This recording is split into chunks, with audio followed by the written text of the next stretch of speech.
Hello साथियों, मैं रमेंद्र यादव आप सभी का आपके अपने यूट्यूब चैनल आर के स्टडी पॉइंट पर हार्दिक स्वागत करता हूं। साथियों, आपकी स्टडी बहुत अच्छे से चल रही होगी। मुझे आशा है कि आप अपना सपना इस बार पूरा करेंगे और इसी सीरीज को देखते हुए हम जो अपनी मैथ्स वाली 10 मिनट वाली सीरीज चल रही है उसमें आज का टॉपिक है सिंपल इंटरेस्ट और मैं इस सिंपल इंटरेस्ट को मात्र आपको 10 मिनट में पूरा फिनिश करा दूंगा। तो आप वीडियो में लास्ट तक बने रहें और अगर हमारी वीडियो अच्छी लगे तो चैनल को सब्सक्राइब कर लीजिए, शेयर कर दीजिए तथा नोटिफिकेशन भी ऑन कर लीजिए जिससे कि आपको वीडियो का नोटिफिकेशन टाइम पर पहुंचता रहे। तो चलिए दोस्तों, स्टार्ट करते हैं सिंपल इंटरेस्ट। तो देखिए, सिंपल इंटरेस्ट को मात्र हम 10 मिनट में कैसे फिनिश कर सकते हैं। चलिए पहला क्वेश्चन देखिए। पहला क्वेश्चन क्या है, 3000 रुपए की राशि पर 3 वर्षों का 10% प्रति वार्षिक दर से साधारण ब्याज क्या होगा। तो देखिए, हम जानते हैं साधारण ब्याज क्या होता है, ऐसा ही बराबर होता है P into R T upon में क्या होता है 100। फॉर्मूला लगा देंगे, ऐसा ही हमें निकालना है साधारण ब्याज। तो क्या हो जाएगा साधारण ब्याज, मूलधन कितना है 3000, कितने वर्षों का 3 वर्षों का, कितने परसेंट वार्षिक ब्याज की दर से 10% वार्षिक ब्याज की दर से, अपॉन में क्या कर देंगे 100। 2 जीरो से 2 जीरो कैंसिल हो जाएंगे, कितना आ जाएगा आंसर 900। कितना आ जाएगा, तो साधारण ब्याज कितना आ जाएगा बताइए 900। तो इस क्वेश्चन का सही आंसर होगा आपका 900 रुपये। यानी अगर आप 10% वार्षिक ब्याज की दर से 3 वर्ष का 3000 रुपये का निकालेंगे तो आपको साधारण ब्याज कितने प्राप्त होगा, 900 रुपये प्राप्त होगा। चलिए दूसरा क्वेश्चन देखते हैं। देखिए दूसरा क्वेश्चन क्या है, यदि कोई धनराशि साधारण ब्याज पर 3 वर्षों में 2 गुना हो जाती है, 3 वर्षों में कितने गुना हो रही है, 2 गुना हो जाती है, तो ब्याज की दर ज्ञात कीजिए। क्या ज्ञात करनी है बताइए, ब्याज की दर ज्ञात करनी है। तो देखिए ऐसे क्वेश्चन को, जैसे रेट निकालना है, तो ऐसे क्वेश्चन को सॉल्व करने का सबसे अच्छा जो तरीका होता है वो ये होता है कि रेट निकालना है तो कितने गुना हो रही है उसमें से एक कम करेंगे, उसमें से क्या करेंगे एक कम, और 100 का मल्टीप्लाई कर देंगे और टाइम कितना है उससे डिवाइड दे देंगे। अगर आपको टाइम निकालना होता तो टाइम इधर पहुंचा देते, रेट इधर ले आते। आपको रेट निकालना है तो n-1 इंटू 100 बाई टाइम कर देंगे। तो रेट निकालना है कितने गुना हो रही है बताइए 2 गुना, तो 2 में से एक कम कर देंगे, 100 का मल्टीप्लाई करेंगे। समय कितना है बताइए 3 वर्ष है, समय कितना है बताइए 3 वर्ष है, 3 से डिवाइड दे देंगे तो r बराबर आ जाएगा आपका, ये बचेगा 1 तो ऊपर हो जाएगा 100/3, तो r बराबर आ जाएगा आपका 33 सही 1/3%, 33 सही 1/3%। C option will be the correct answer. तो अगर आपको टाइम निकालना होता तो टाइम को यहाँ रख देते, आर को नीचे ले आते। तो मुझे आशा है कि इस टाइप के क्वेश्चन आप आराम से कर पाएंगे। चलिए अगले क्वेश्चन की तरफ देखते हैं। अगला क्वेश्चन क्या है, देखिए अगला क्वेश्चन अब की क्या पूछा है, समय पूछा है। अब की क्या पूछा है, समय। तो हम क्या करेंगे, टी बराबर क्या लिखेंगे n-1 कितने गुना हो रही है 100 करेंगे मल्टीप्लाई में, अपॉन में क्या लिख देंगे बताइए आर लिख देंगे, अपॉन में क्या लिख देंगे आर लिख देंगे। तो टी निकालना है अब हमें, कितने गुना हो रही है बताइए, धनराशि कितने वर्षों में 3 गुना हो रही है, तो आप लिखेंगे 3 - 1 इंटू में क्या करेंगे बताइए 100। रेट कितना है बताइए 12.5 रेट है, तो क्या करेंगे आप टी निकालने के लिए, ये बचेगा 2 गुणा ये कितना बचेगा 100, अपॉन में कितने कर देंगे बताइए 12.5। जब आप इससे काटेंगे तो ये कट जाएगा 8 बार और 2 अट्ठे कितने हो जाएंगे बताइए 16 वर्ष, 2 अट्ठे कितने हो जाएंगे इसके 16 वर्ष। तो इस क्वेश्चन का सही आंसर होगा B option is the right answer. ऐसे करना है आपको, जब आपको टाइम पूछा है तो आप रेट नीचे लाएंगे और अगर रेट पूछा है तो टाइम नीचे लाएंगे। अगले क्वेश्चन की तरफ चलते हैं। अगला क्वेश्चन क्या है देखिए, अब देखिए अब अगला जो क्वेश्चन है अब ये पूछता है कि इतने वर्ष में यदि इतने गुना हो रही है तो इतने वर्ष में कितने गुना हो जाएगी। देखिए क्या क्वेश्चन, कोई धनराशि साधारण ब्याज की दर से किसी निश्चित दर से 3 वर्षों में कितने गुना हुई है बताइए 3 गुना हो जाती है, तो कितने वर्षों में 9 गुना हो जाएगी। तो देखिए अगर हमें दूसरा समय निकालना है, दूसरा समय, तो देखिए हम क्या करेंगे T2/T1 बराबर, देखिए बाद में कितने गुना पूछा है 9 गुना। देखिए मैं फॉर्मूला लिख दे रहा हूं, तो आप लिखेंगे n2-n1 और यहां लिखेंगे n1-1, बस ये निकालना है। अब आपको दूसरा समय निकालना है T2। T1 कितना दिया है बताइए 3 वर्षों में, तो 3 लिख देंगे यहाँ पर बराबर, कितने गुना पूछा है 9 गुना हो जाएगी, तो यहाँ लिखेंगे 9-1 लिख देंगे। पहले कितना गुना हो रही थी बताइए 3 गुना हो रही थी, तो 3-1 लिख देंगे यहाँ पर। तो आपको ये दूसरा समय निकालना है, तो ये क्या बचेगा बताइए, ये इधर पहुंचेंगे, कैंची का गुणा हो गया 3 उधर, तो 3 गुणा यहाँ कितने बचेंगे बताइए 8, और ये नीचे कितने बचेंगे बताइए 2, 2 से ये कैंसिल, तो 3 चौक कितने हो जाएंगे 12 वर्ष, यानी 12 वर्ष में वो कितने गुना हो जाएगी बताइए 9 गुना हो जाएगी। 12 वर्ष में कितने गुना हो जाएगी 9 गुना हो जाएगी। तो आप इस फॉर्मूले को अच्छे से नोट कर लीजिए, ये मोस्ट इंपोर्टेंट फॉर्मूला है। T2 पूछा है, T1 दिया है, दूसरे कितना गुना हो रही है 9 गुना, तो 9 - 1 किया, पहले कितना गुना हो रही थी 3 गुना, तो 3 - 1 किया है। चलिए अगले क्वेश्चन की तरफ चलते हैं। अगला क्वेश्चन क्या है, 12% वार्षिक ब्याज की दर से 5 वर्ष तथा 7 वर्ष के साधारण ब्याज का अंतर, साधारण ब्याज का अंतर कितना है बताइए 264 रुपए है। तो मूलधन क्या है, देखिए एक तो टाइम दिया है आपको 7 वर्ष और एक कितना दिया है बताइए 5 वर्ष दिया है। इन दोनों में समय का अंतर कितना है बताइए 2 वर्ष, और 2 वर्ष के साधारण ब्याज का अंतर कितना है बताइए 264। 2 वर्ष के साधारण ब्याज का जो अंतर है वो कितना है 264। तो आप ही बताएं 1 वर्ष का साधारण ब्याज कितना होगा, 1 वर्ष का साधारण ब्याज कितना होगा बताइए 132 रुपए होगा। अरे इससे डिवाइड देंगे तो कितना आ जाएगा, 1 वर्ष का साधारण ब्याज कितना होगा 132 रुपए।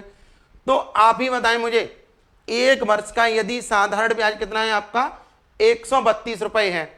अब देखिए आपको ब्याज पता चल गया, तो आप क्या निकालेंगे मूलधन, मूलधन निकालना है। तो मूलधन बराबर क्या होता है बताइए ब्याज गुणा 100, ब्याज गुणा 100 और क्या होता है बताइए समय गुणा दर, समय गुणा क्या होता है बताइए दर। तो आप क्या करेंगे बताइए ब्याज कितनी है 132 है, ब्याज कितनी है 132 गुणा करेंगे 100 का, और समय कितना है बताइए 1 वर्ष था क्योंकि 1 वर्ष का निकालना है। दर कितना है बताइए, दर है आपका 12%, दर कितना है आपका 12%। तो जब आप इससे डिवाइड देंगे तो ये कितने बार कट जाएगा 11 बार, तो 1100 रुपये आंसर आ जाएगा। यानी आपका मूलधन कितना रहा होगा 1100 रुपये। सबसे पहले आपने 2 वर्ष का साधारण ब्याज देखा वो कितना है 264, तो 1 वर्ष का कितना आ जाएगा 132। अब टाइम आपको 1 वर्ष दिया है, ब्याज कितना है 132, टाइम ये है 1 वर्ष, दर कितनी है 12 इंटू 100 कर देंगे तो 1100 रुपये आपका एकदम सही आंसर होगा। चलिए अगले क्वेश्चन की तरफ देखते हैं। अगला क्वेश्चन क्या है, देखिए कुछ रुपए 5 वर्ष में 6500 हो जाते हैं। देखिए मान लीजिए रुपए थे आपके P और आपको 5 वर्ष यहां से यहां तक लगी, तो आपके पास धन कितना हो गया, धन हो गया आपके पास 6500। कितना धन हुआ बताइए 6500। अब देखिए 8 वर्ष में, यानी टोटल 8 वर्ष में, ये जो टोटल 8 वर्ष है, टोटल 8 वर्ष में कितने हो गए बताइए 7100। कितने हुए हैं बताइए 7100।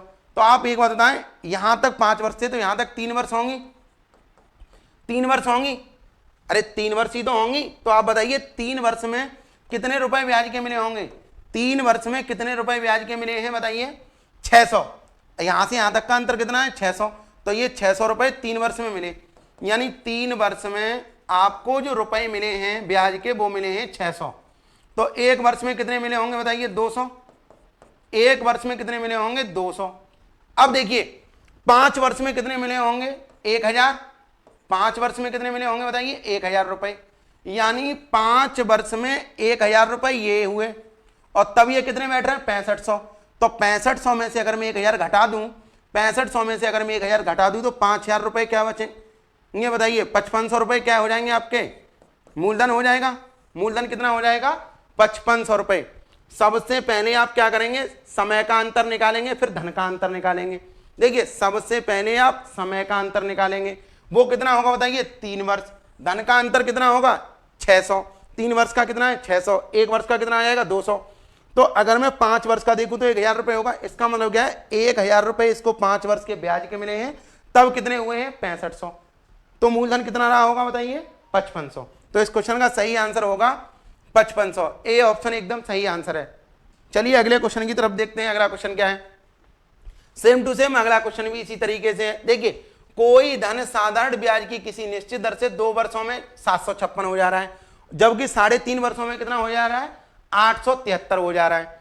तो आप ही बताइएगा कि 3.5 वर्ष हैं ये, और दूसरी कितनी है बताइए 2 वर्ष हैं, जबकि धन का अंतर कितना है, अगर आप इनका और धन कितना है 873 और कितना है बताइए 756 है, कितना है बताइए 756 है। तो जब आप समय का अंतर देखेंगे तो कितना बचेगा बताइए 3/2 वर्ष बचेंगे, 1.5 वर्ष बचेंगे, और जबकि धन का अंतर देखेंगे तो ये बचेगा 127। कितने बचेंगे बताइए 17, कितने बचेंगे 117। तो आप ही बताएं एक वर्ष का कितना हो जाएगा, एक वर्ष का हो जाएगा आपका, ये हो जाएगा 117 गुणा 2 अपॉन में हो जाएंगे 3, तो ये कितना आ जाएगा बताइए 39 बार, 39 दूनी 78, यानी एक वर्ष का जो ब्याज होगा वो होगा आपका 78 रुपए। एक वर्ष का ब्याज कितना होगा 78 रुपए। अब देखिए करना क्या है, एक वर्ष का 78 रुपए ब्याज है तो 2 वर्ष का कितना होगा बताइए, 2 वर्ष का यानी 78 रुपए अगर एक वर्ष का है तो 2 वर्ष का कितना होगा 156 रुपए। 2 वर्ष का ब्याज कितना होगा 156। अब 156 को 756 में से घटा देंगे तो 756 में से यदि आप 156 घटाएंगे तो कितने बचेंगे 600 रुपए, और यही क्या होगा आपका मूलधन, ये क्या होगा मूलधन। अब देखिए रेट क्या होता है मूलधन पर मिलने वाला ब्याज, तो ब्याज कितना मिल रहा है बताइए, ब्याज कितना मिल रहा था मूलधन पर, ब्याज कितना मिल रहा था, एक वर्ष का ब्याज मिल रहा है 78 रुपए, तो आप 78 को ऐसे लिख लेंगे। मूलधन कितना है 600, परसेंटेज बनाने के लिए 100 से गुणा कर देंगे तो यहाँ से आर का मान आ जाएगा, 2 जीरो से 2 जीरो कैंसिल, 13 छिंग कितने हो जाएंगे 78, तो 13% इस क्वेश्चन का सही आंसर होगा। कितने परसेंट होगा इस क्वेश्चन का सही आंसर 13%। चलिए अगले क्वेश्चन की तरफ चलते हैं। अगला क्वेश्चन क्या है 8वां, देखिए कोई धनराशि साधारण ब्याज की किसी दर से 4 वर्षों में 5 गुना हो जाती है तो 8 गुना होने में कितना टाइम लेगी। तो मैंने अभी क्या बताया था T2 अपॉन T1 बराबर क्या होगा बताइए N2 माइनस 1 और ये हो जाएगा N1 माइनस 1। देखिए क्या T2 निकालना है, T1 कितना दिया है बताइए 4 वर्षों में, अब बाद में कितना पूछा है 8 गुना, क्योंकि दूसरा गुना तो 8 माइनस 1 करेंगे। नीचे क्या दिया है बताइए पहले कितना गुना हो रही थी 5 गुना, तो ये क्या करेंगे 5 माइनस 1 करेंगे, इसको सॉल्व कर लेंगे तो T2 बराबर 4 का गुणा कैंची का करेंगे, ये बचेगा 7 और नीचे क्या बचेगा 4, 4 से 4 कैंसिल हो जाएगा, तो समय कितना आ जाएगा 7 वर्ष। कितना आंसर आ जाएगा इस क्वेश्चन का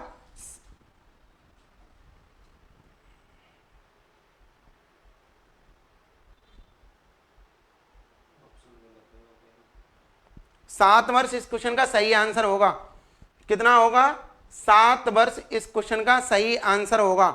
ऑप्शन गलत है जिसमें मैं कर दे रहा हूं डी ऑप्शन कर दे रहा हूं, 7 वर्ष इस क्वेश्चन का एकदम सही आंसर होगा। ठीक है जी, चलिए अगले क्वेश्चन की तरफ चलते हैं। अब देखिए यदि किसी धन का 4 वर्षों का साधारण ब्याज मूलधन का कितने गुना है बताइए, साधारण ब्याज मूलधन का 4/25 गुना है, 4/25 है। इसका मतलब क्या देखिए 4/25 है ये, इसका मतलब क्या है ब्याज ऐसा ही, यानी ब्याज ये है साधारण ब्याज, और जबकि मूलधन क्या है बताइए, मूलधन क्या है 25, मूलधन क्या है 25। तो देखिए क्या है, क्या पूछा करेंगे दर पूछा, तो दर क्या होता है बताइए, दर क्या होता है ब्याज गुणा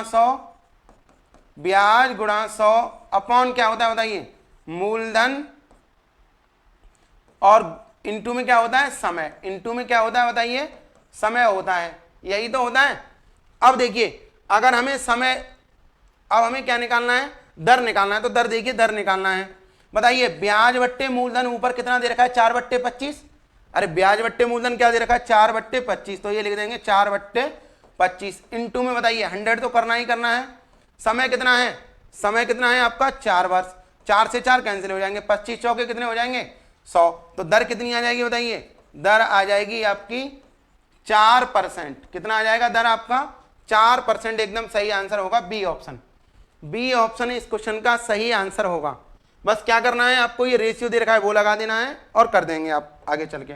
देखिए 10वां क्वेश्चन क्या है, कोई धन 5 वर्षों में मूलधन का 5/4, कोई धन, अब की देखिए धनराशि कही है, अब की क्या साधारण ब्याज नहीं कहा, धनराशि कही है, यानी कहने का मतलब क्या है अमाउंट और प्रिंसिपल का रेशियो दिया है। अमाउंट कितना दिया है 5, प्रिंसिपल कितना दिया है 4, तो आप ही बताएं साधारण ब्याज यानी मिश्र धन यदि किसी तरीके से 5 है मूलधन 4 है, तो साधारण ब्याज क्या बताइए 5 - 4 बराबर 1 रहा होगा या नहीं रहा होगा, कितना रहा होगा 1। अब देखिए रेट निकालना है तो क्या करेंगे ब्याज गुणा 100 यानी 1 गुणा 100, मूलधन कितना है बताइए 4, समय कितना है बताइए, समय कितना है 5 वर्ष है, 5 चौके 20, 20 पंजे कितने हो जाएंगे 100, तो कितना 5% आंसर आ जाएगा, यानी आर का मान कितना आ जाएगा 5%। तो इस क्वेश्चन का सही आंसर होगा 5%। तो दोस्तों ये हमारा साधारण ब्याज मात्र 10 मिनट में समाप्त होता है।